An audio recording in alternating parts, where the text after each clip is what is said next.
শাৰীৰিক, মানসিক, বৌদ্ধিক আৰু আধ্যাত্মিক আমি এই চাৰিওটা দিশত উন্নতি বিচাৰোঁ।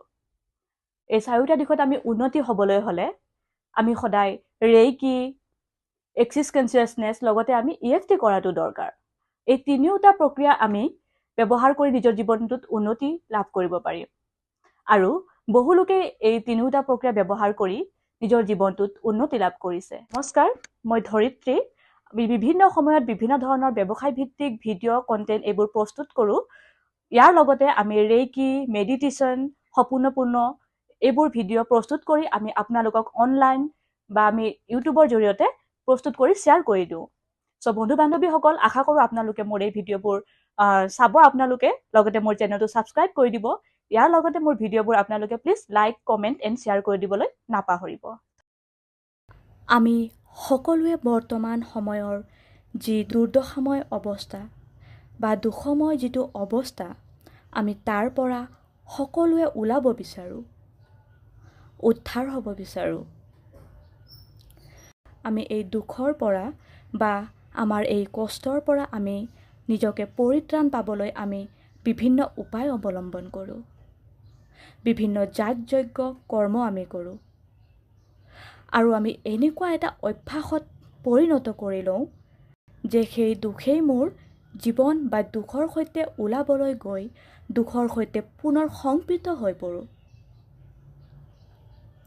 আমাৰ শৰীৰত ক'ৰবাত যদি আঘাত পায় আৰু তাৰ পৰা যি আমাৰ দুখ হয়, সেই দুখটো আঁতৰিবলৈ হ'লে আমি আঘাতখিনি বা য'ত আমি আঘাত পাইছোঁ তাক আমি নিৰাময় কৰা দৰকাৰ।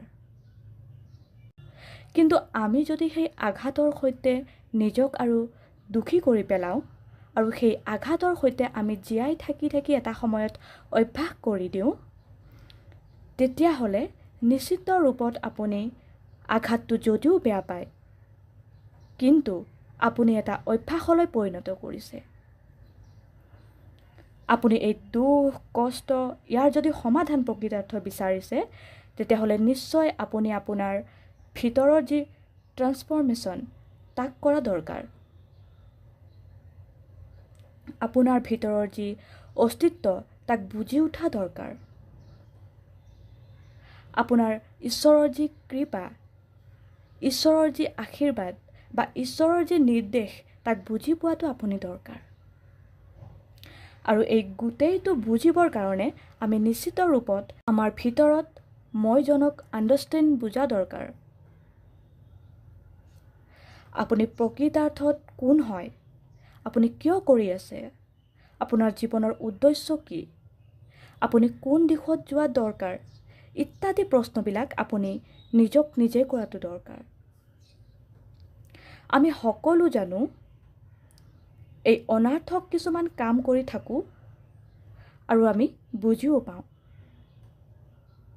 কিন্তু বহু সময়ত পুনৰ আমি তাতে সংপৃক্ত হওঁ, পুনৰ আমি তাকে আকৌ কৰিবলৈ ধৰোঁ। ভুলৰ ওপৰত ভুল, কষ্টৰ ওপৰত কষ্ট, আমি জীৱনটোক এই ধৰণেই কৰি পেলাওঁ। কিন্তু প্ৰকৃতাৰ্থত যদিহে আপুনি এই সকলো দুখৰ পৰা, এই সকলো সমস্যাৰ পৰা পৰিত্ৰাণ পাব বিচাৰিছে, নিশ্চয় আপুনি কিছু কৰাটো দৰকাৰ, কিছু কৰ্ম কৰা দৰকাৰ। কিবা এটা কৰিলেহে আপুনি কিবা এটা পাব। একো নকৰাকৈ কোনো সিদ্ধি হ'ব নোৱাৰে। আনকি ঈশ্বৰেও আপোনাক দিব নোৱাৰে, আনকি দেৱতাও আপোনাক দিব নোৱাৰে। আপুনি কিবা এটা নহয় কিবা এটা কৰিব লাগিব। আমাৰ শাৰীৰিক, মানসিক অৱস্থাৰ উন্নতিৰ কাৰণে আমি বহু সময়ত আমি বিভিন্ন ধৰ্ম কৰ্মবিলাক কৰোঁ। ধৰ্ম কৰ্ম জীৱনৰ অতি গুৰুত্বপূৰ্ণ অংশ। জীৱনটো অতিবাহিত কৰিবৰ কাৰণে, জীৱনটোক সুন্দৰকৈ পৰিচালনা কৰিবৰ কাৰণে আপুনি ধৰ্ম কৰ্ম, শুদ্ধ চিন্তা, শুদ্ধ পথেৰে গতি কৰাটো অতি দৰকাৰ।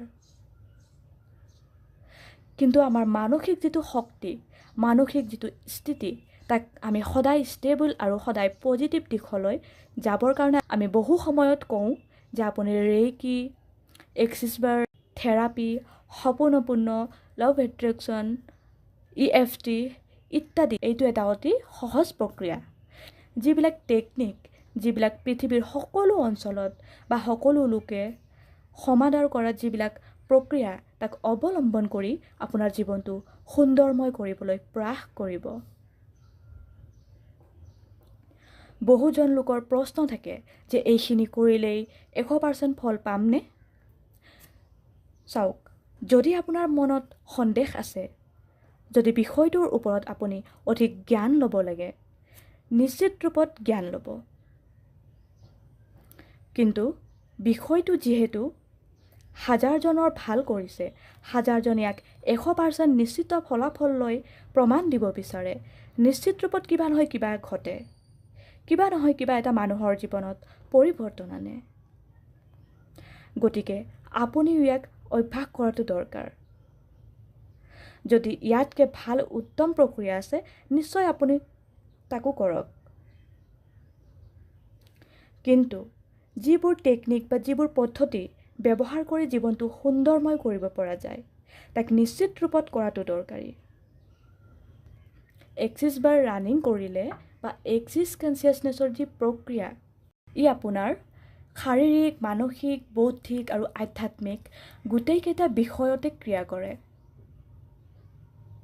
আপুনি অনুভৱ কৰিব আপোনাৰ জীৱনটোৰ যি সৌন্দৰ্যতা, আপোনাৰ জীৱনটোৰ যি ভৱিষ্যতৰ সুন্দৰময় যিবিলাক ফলাফল, তাক আপুনি চকুৰ সন্মুখত দেখা পাব। আৰু সম্পূৰ্ণ প্ৰক্ৰিয়াটো অতি সহজ। তাত মাত্ৰ কোৱা যায়, I am sorry, please forgive me, thank you and I love you. I am sorry, please forgive me, thank you and I love you. I am sorry, please forgive me, thank you and I love you. এই প্ৰক্ৰিয়াটো আপুনি ক'লে আপোনাৰ জীৱনত বিশেষভাৱে ই ক্ৰিয়া কৰে।